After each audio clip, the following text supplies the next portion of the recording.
dish up the hand so true, loyal until his friend goes number 2.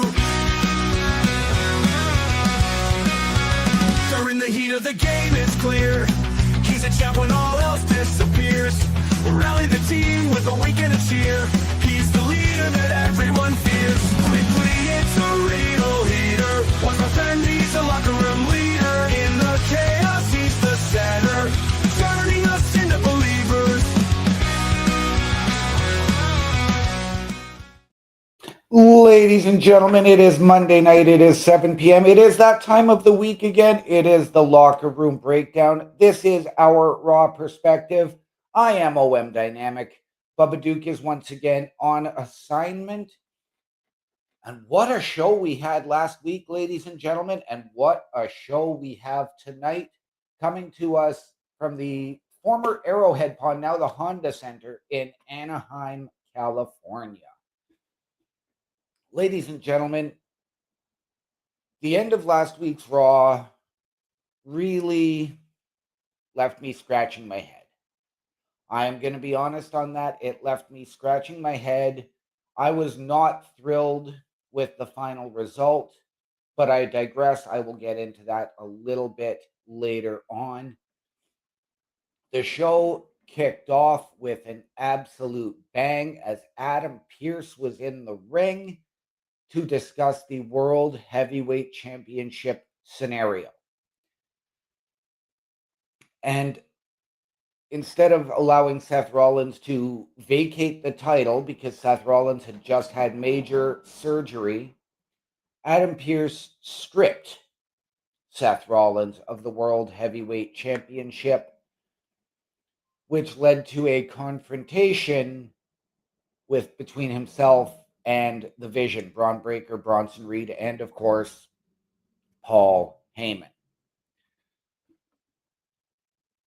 This got heated real quick when the Vision came out because Adam Pearce did ask for the title. Bron Breakker said, "What if I don't?" Or ask respectfully. Adam Pearce did ask respectfully, and then Bron Breakker said, "Say please." So Adam Pearce, of course, obliged, and Bron Breakker did hand over the title, at which point Paul Heyman, Bron Breakker, and Bronson Reed went on to explain why they did what they did.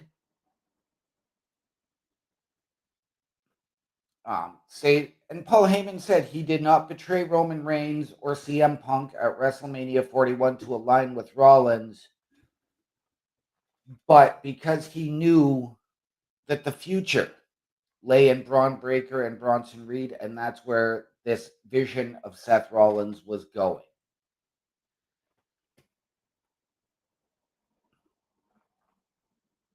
He then laid into Rollins, saying he couldn't shoulder the responsibility of being the World Heavyweight Champion.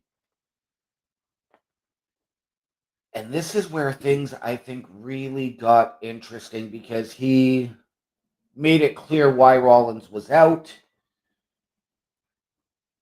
but Rollins just couldn't hack it and hack the pressure.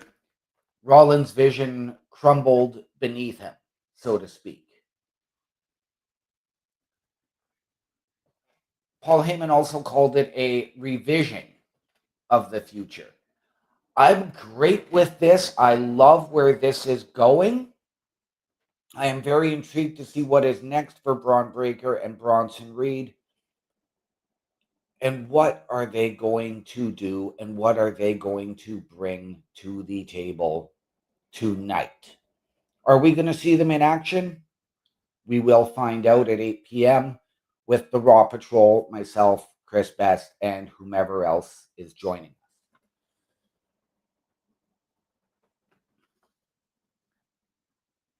Up next, we had, ladies and gentlemen, if this wasn't the tag team match of the year, I do not know what is. AJ Styles and Dragon Lee versus the Judgment Day's Finn Balor and JD McDonough for the World Tag Team Championships. Wow, ladies and gentlemen, this match for me absolutely stole the show. AJ Styles and Dragon Lee did come out on top and are your new WWE World Tag Team Champions. And this match, ladies and gentlemen, you couldn't have asked for any better. These four men brought it. High flying, technical, it was everything. The psychology, the story told, everything about this match was just a chef's kiss.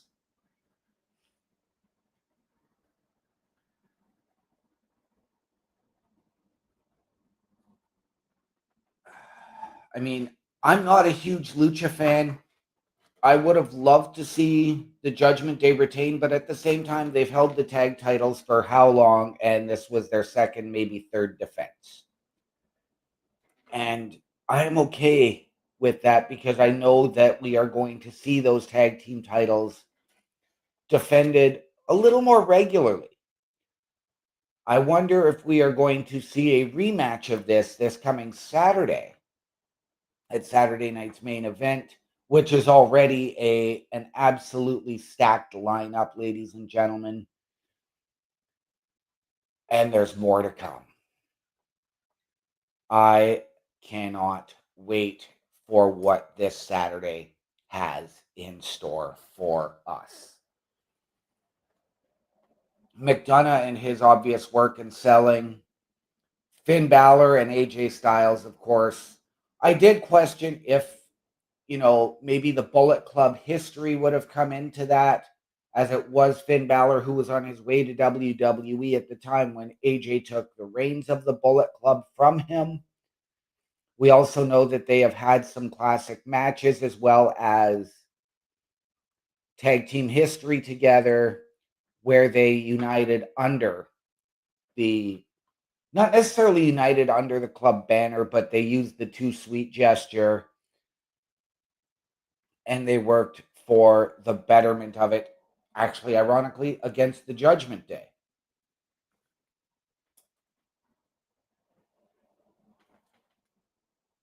Leading into this match, because it was Dirty Dom who had gotten them involved, gotten them in this match in the first place, running his mouth the previous week on Raw, saying he's the only working champion around the WWE at this point in time.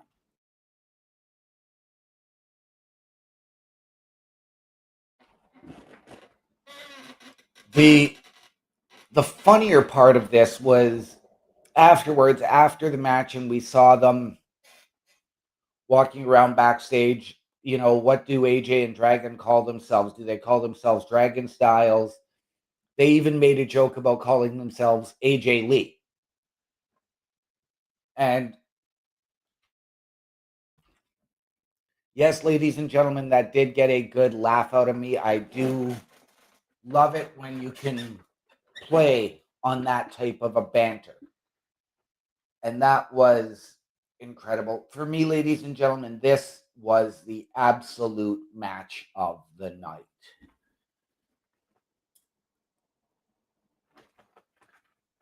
Up next, ladies and gentlemen, for the second time in 3 weeks, we had Dominic Mysterio and Rusev. And for the third time in 3 weeks, we had Dominic Mysterio defending the Intercontinental Championship. Ladies and gentlemen, this, again, a fantastic match. Again, some shenanigans ensued for Dom to retain the title. Dom went to try and take a walk, and Penta showed up to prevent his exit. And I was great with that again, but I'm getting to the point where this needs to stop. So I hope whatever happens as far as this goes, whether we're going to a triple threat and Dom's dropping the Intercontinental belt, whether Dom is going to defeat this, we don't know what's going to happen, ladies and gentlemen. We will cover Dominic Penta and Rusev a little bit more. But Penta's disruption did distract Rusev, who went for an attack, took a low blow from Dom to once again lose the match. Dom came out, though, during the commercial break and awaiting Rusev's arrival. He grabbed the mic as he was getting the babyface cheers. And this really caught all of us off guard a little bit here at the Turnbuckle Affiliation Program. And even Dom got on the mic and said, you know, this is a little bit weird for me. And I realized that they are in California, which is Dom's home state and home away from home. So, yes, it is natural that he is going to get a little more reaction, a little more positive reaction. But to actually be cheered and be beloved entering the arena, ladies and gentlemen, it was really, really surprising. I was shocked. And for Dom to go out there and cut that babyface promo before getting interrupted by Rusev, who then made his entrance for the match, I thought really carried a lot into the match. And again, the psychology and the storytelling of all of this was brilliant. It was masterful. I want to thank WWE Creative for giving us provocative storylines each and every week and give us major talking points, not only here on the Locker Room Breakdown, but on the Raw Patrol, on Turnbuckle Talk, and all of the other great programming that we have for you here. Speaking of all of that programming, ladies and gentlemen, let's take a look at all of the programs we have throughout the week before we continue with the review.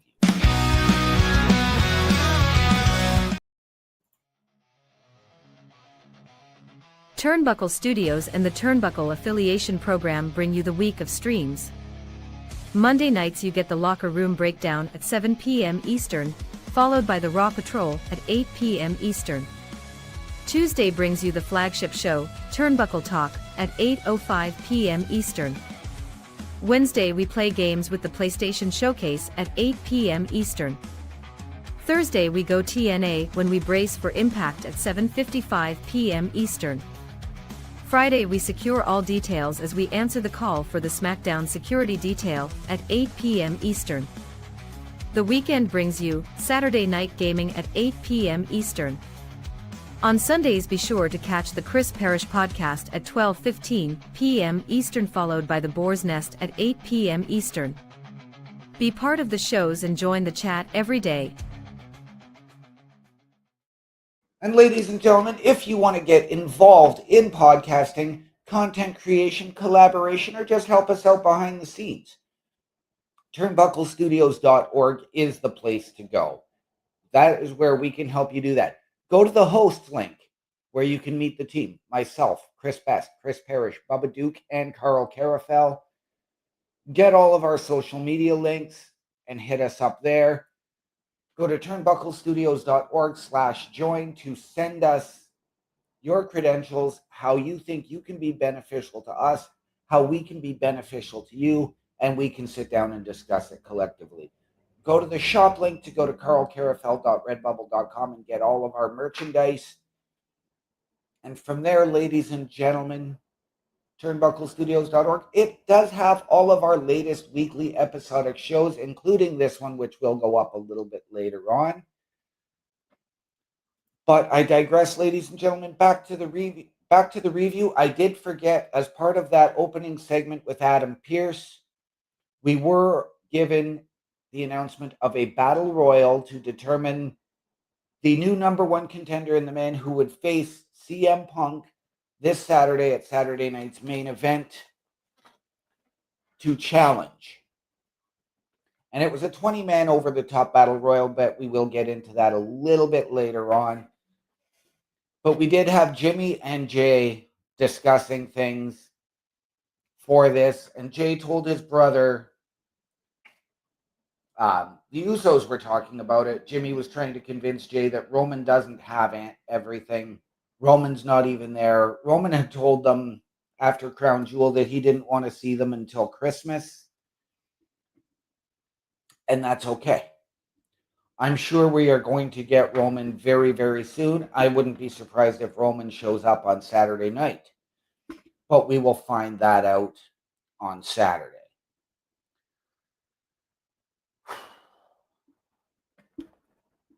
I'm getting really, really tired of this idea of brother versus brother, family versus family. I'm tired of these matches. I am not a fan of them unless it's organic, not something that is forced upon us. And ladies and gentlemen, I mean, we've seen it. Matt and Jeff Hardy, Edge and Christian, Taker and Kane, Ray and Dom. We've already had Jamie versus Jay at WrestleMania in a match that everybody absolutely dumped on. I personally think that it was just because of the positioning that night on the card. So I do not want to see this match again. We had a rematch from the previous Monday. Maxine Dupree versus Becky Lynch for the Intercontinental Championship once again. Maxine had defeated Becky Lynch a week earlier via a countout. Becky Lynch, of course, blaming referee Jessica Carr for the loss. Same thing that happened at WrestlePalooza.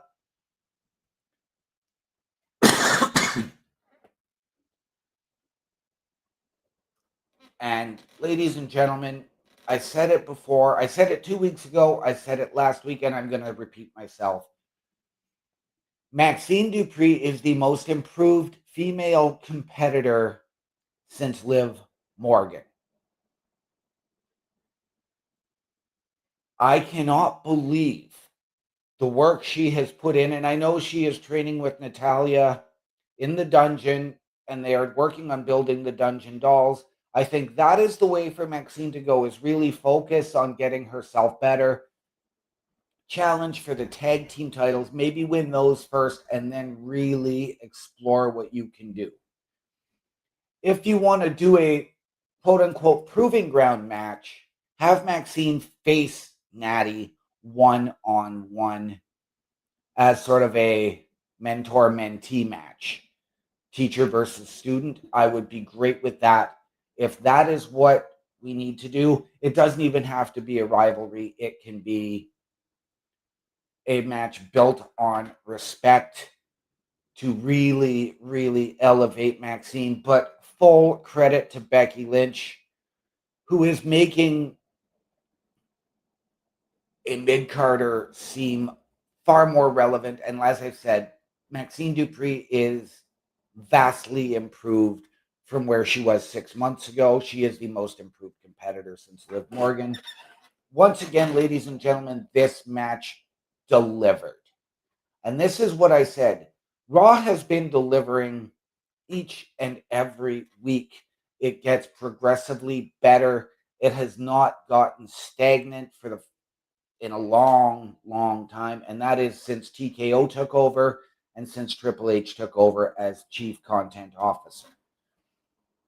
This is the Paul Levesque era.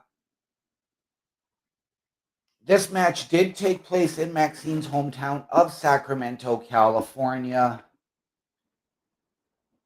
And while Becky did take control, but Maxine fought her way back, countering things like the disarm her into an ankle lock, rolling up. Maxine kept moving. She used her athleticism. She used her agile frame. The one thing that really, really still weirds me out is the way Maxine does a kip up. I am thankful to see she is not trying to use the caterpillar or the worm, But we also saw the return of Otis to Monday Night Raw. And he made his way to the top of the ramp with Tozawa and Maxine when Maxine made her entrance. But the Alpha Academy, Alpha Babes, went to the back and let this match take place one-on-one. Maxine hit everything. And once again, Maxine came out on top via disqualification because I'm just trying to find it here. Yes, Becky Lynch did hit Maxine with the belt before walking out to a chorus of boos. And she has continued to chirp the referee, Jessica Carr, who was once again the referee for that match. Do we get this match in a final showdown at Saturday night's main event? Do we get Jessica Carr taking the law into her own hands with Becky Lynch? Where does this go? Ladies and gentlemen, like I said, this Saturday is already stacked with Cody and Drew for the WWE Undisputed Championship, CM Punk and the winner of the Battle Royal, which we will get to shortly, for the World Heavyweight Championship. I would hope that we are going to see this Intercontinental Championship. I hope we are going to get a Tag Team Championship match. It's going to be an absolutely stacked show. And some interesting reports coming out about Saturday night's main event, which we will discuss potentially tomorrow on Turnbuckle Talk if we get more clarification on it.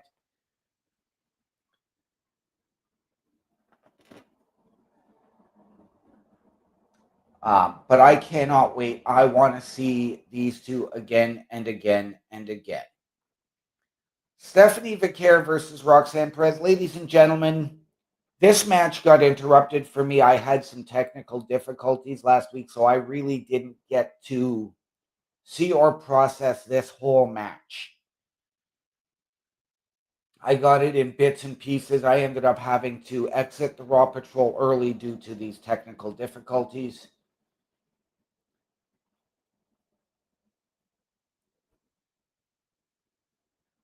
Now, Stephanie Vaquer did win, but from what I gather, I mean, Roxanne Perez absolutely delivered, which really is no surprise. Roxanne Perez is absolutely incredible in that ring.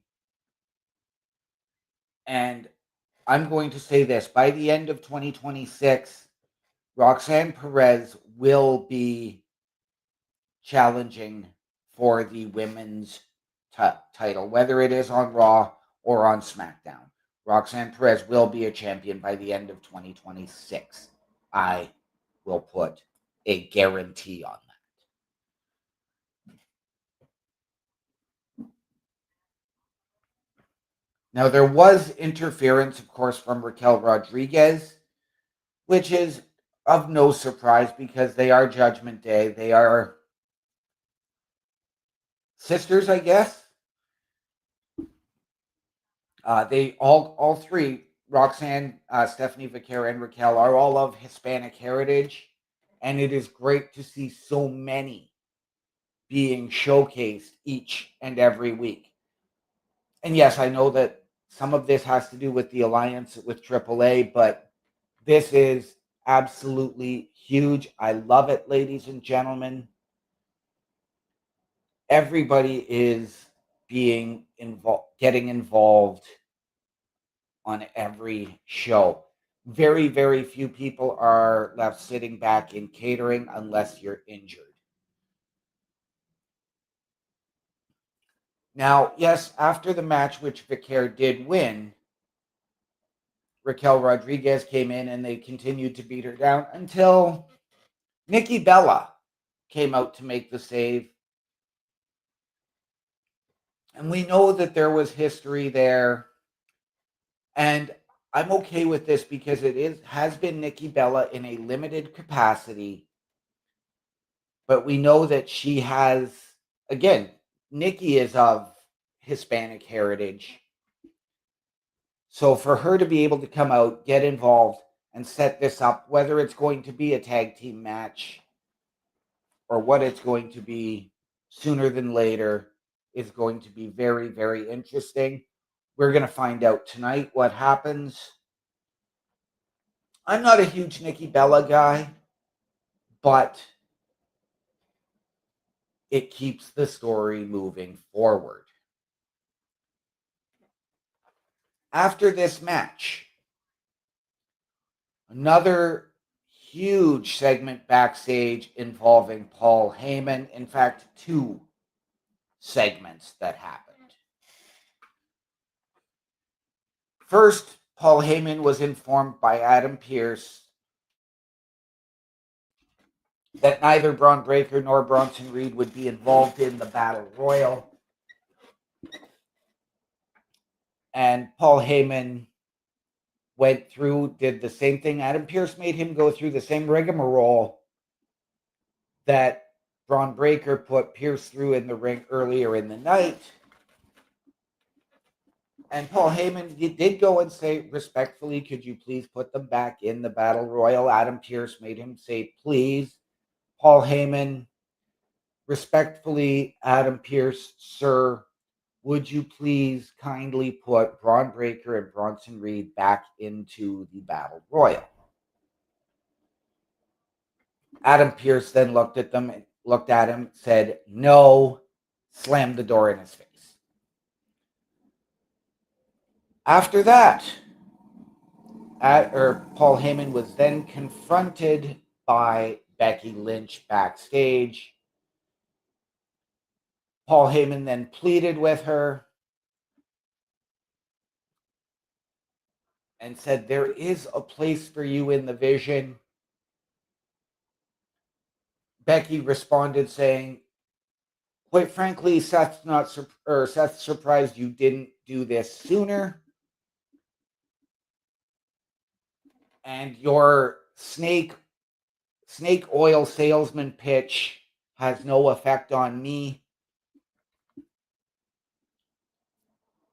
And you're going to wish that when we're done, when he comes back, that you weren't aligned with any of this, so to speak.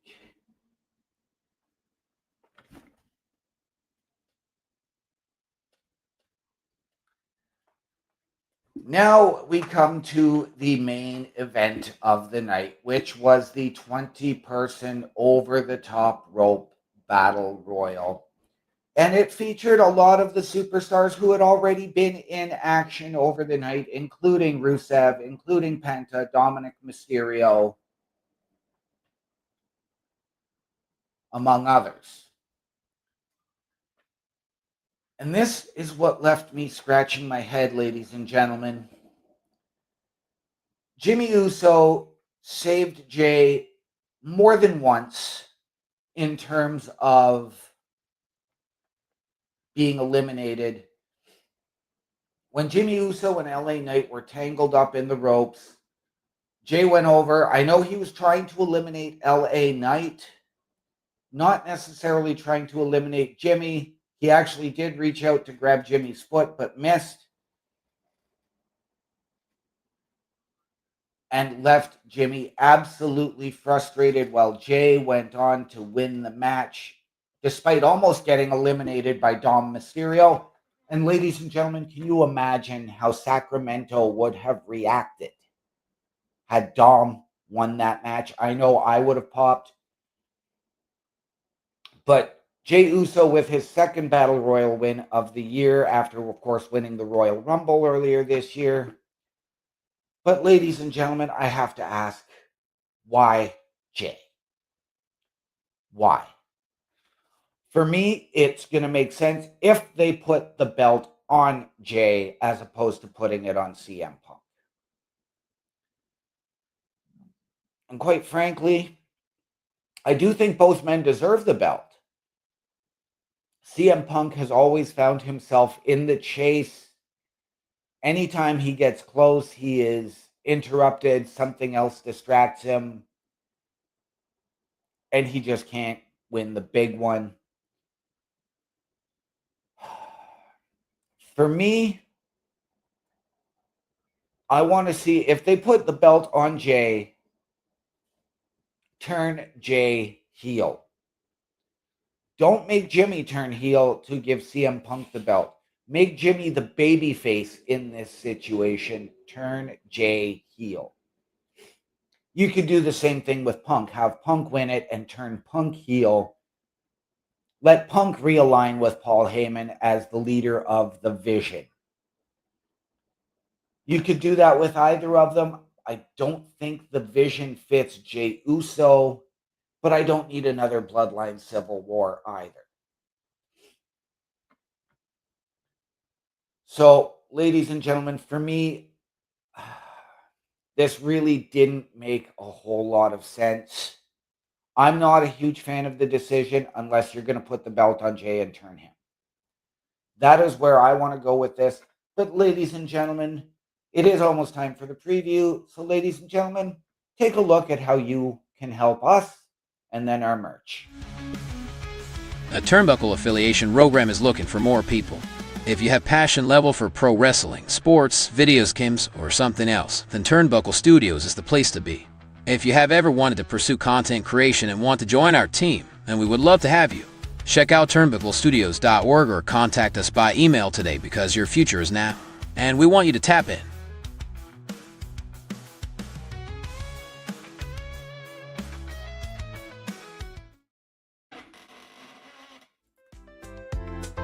The Turnbuckle Studios store is open for you 24 hours a day, 7 days a week.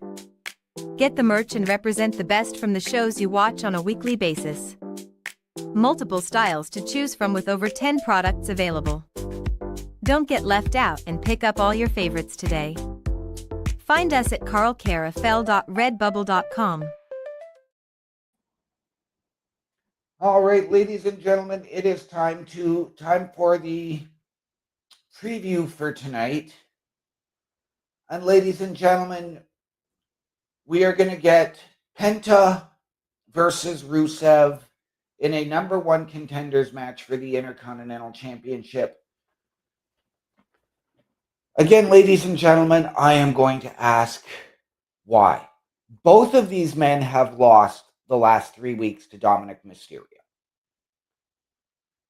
I think it is time for them to focus on something new, let Dom move on to something new, and let Dom become that babyface.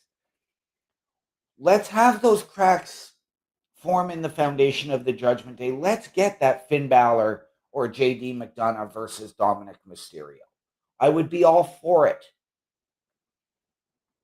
But this is going to be an intriguing matchup. And as I said, are we going to get a potential triple threat out of this?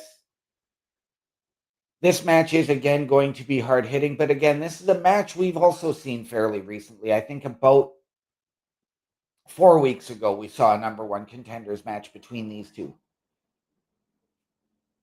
So I think, ladies and gentlemen, the only way to go with this is if you are going to have a double DQ and have this become a triple threat. Potentially at Saturday night's main event. Potentially in AAA. I would be all for it. I'm leaning more towards Saturday night's main event, but I would love to see the King of the Luchadors defend against both of these men at a AAA event as well. Especially with Penta then having the opportunity to win it in his home promotion, and a promotion that has meant so much to him. He's already stated he wants the AAA Mega Championship. So that could be a very, very intriguing road to go down. I could also very easily see Rusev winning this and getting that one-on-one match to have Penta then cost Dom the title at Saturday night's main event, for Dom to then face him for the AAA Mega Championship at a AAA event. And I think that would be a fantastic story to go through.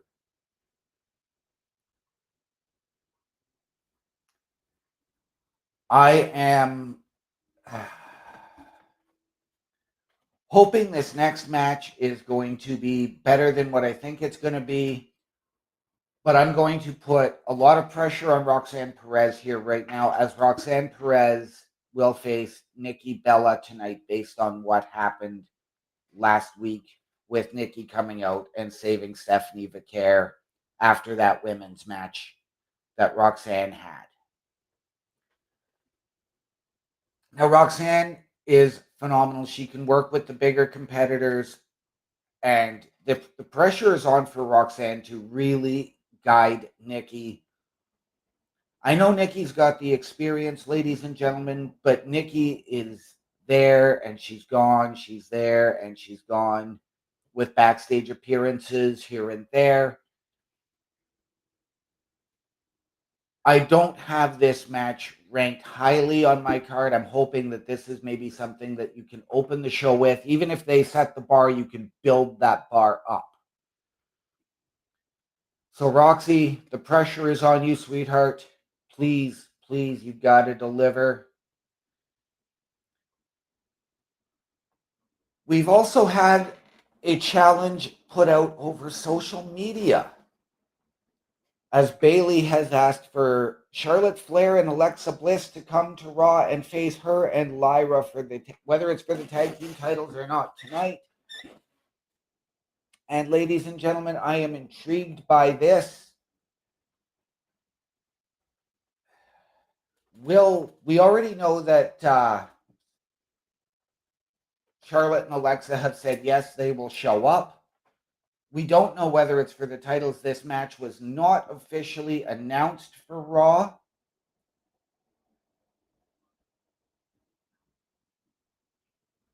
But this could really, really now throw a wrench into the plans of the women's tag championships. We know that the Kabuki Warriors are going to be gunning for those titles, and they've got a history with Bayley and Lyra.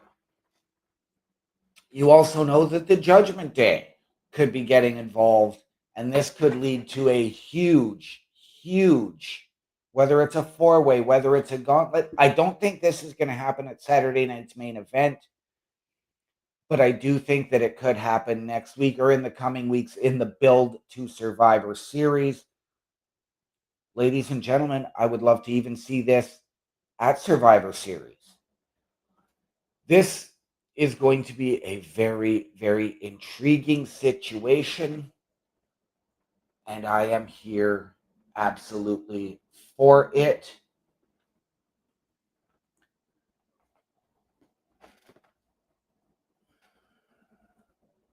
We have seen some teasers come out on WWE.com focusing on people's shoes, and there is a lot of speculation as to what this could be. I have heard everybody from a returning Andrade to Gunther to promotional material for WrestleMania with Cody Rhodes, Brock Lesnar, and others. So it's going to be very, very intriguing. I've also heard Santos Escobar's name, and Santos is reported to be at Raw tonight. Whether he is going to be on screen making his Raw return, we don't know. It's very, very intriguing. If he is at Raw and seen, I love it because it's getting him away, putting the focus on him, keeping him from Legado del Fantasma, and letting him focus. Could we get him potentially getting involved with Dominic Mysterio? Could we see him involved with Los Americanos, who made an appearance on Halloween Havoc this past Saturday night for NXT? I am intrigued, ladies and gentlemen. I really, really am. We are also going to get a face-to-face with CM Punk and Jey Uso. And I really hope that this becomes a war of words. I hope that this is a build on what CM Punk said to Jey a few weeks ago of, I love Jey Uso, I don't like Little Roman.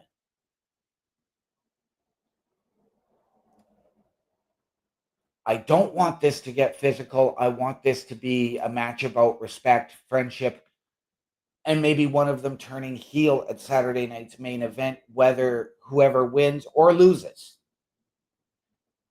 I think that is where the focus needs to be in this match.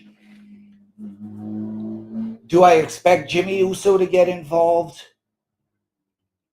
Unfortunately, in this situation, I do, but I think Jimmy is going to interject himself and potentially make himself the special guest referee. We saw him return to SmackDown on Friday. Is he going back and forth because he can't make up his mind and he is conflicted internally? As I've said before, I really don't want Jimmy to get involved because I don't want this brother versus brother situation, family versus family. All of this and more, ladies and gentlemen, coming up in just about 20 minutes over at the Turnbuckle Studios YouTube page. Ladies and gentlemen, thank you for joining me. This has been the Locker Room Breakdown, our Raw perspective. If you are looking for me out there on the socials, ladies and gentlemen, they've lost it. Okay. Then head on over to turnbucklestudios.org, go to the host section and find my name. I am OM Dynamic. I'll do it here. Or you can follow me at my Linktree, linktr.ee/OMD show. And ladies and gentlemen, always remember, the world is better with you in it. From all of us here at Turnbuckle Studios and the Turnbuckle Affiliation Program, to those of you out there, wherever you are, good night, good luck.